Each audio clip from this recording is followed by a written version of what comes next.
Ito kuya yung bodega, tapos dito yung papunta sa dagat. Walking distance lang din kuya yung papunta ng Baybay. Ayan po.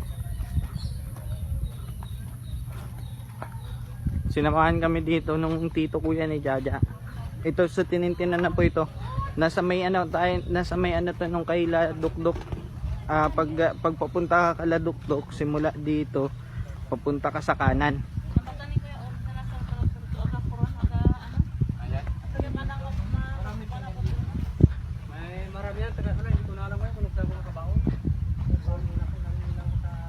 Tapos kuya, ang renta lang dito kuya, sabi nung caretaker, 700.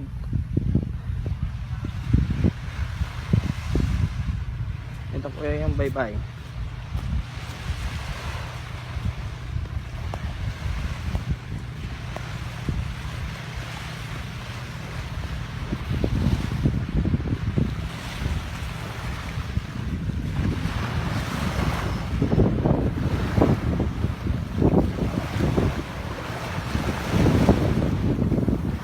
Yung Kaladukdok kuya dito.